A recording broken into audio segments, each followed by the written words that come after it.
ничего хорошего к этому не относится, никто хорошо. Это не может быть хорошо, это какая-то глупость. Да позор один. Просто русских людей выдворять. А за что? За что? За то, что они скажут то, что думают?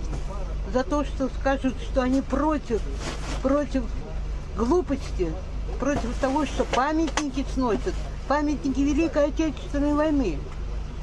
Да как к этому можно относиться? Поддерживали вас ваши знакомые в Латвии? Знакомые, конечно.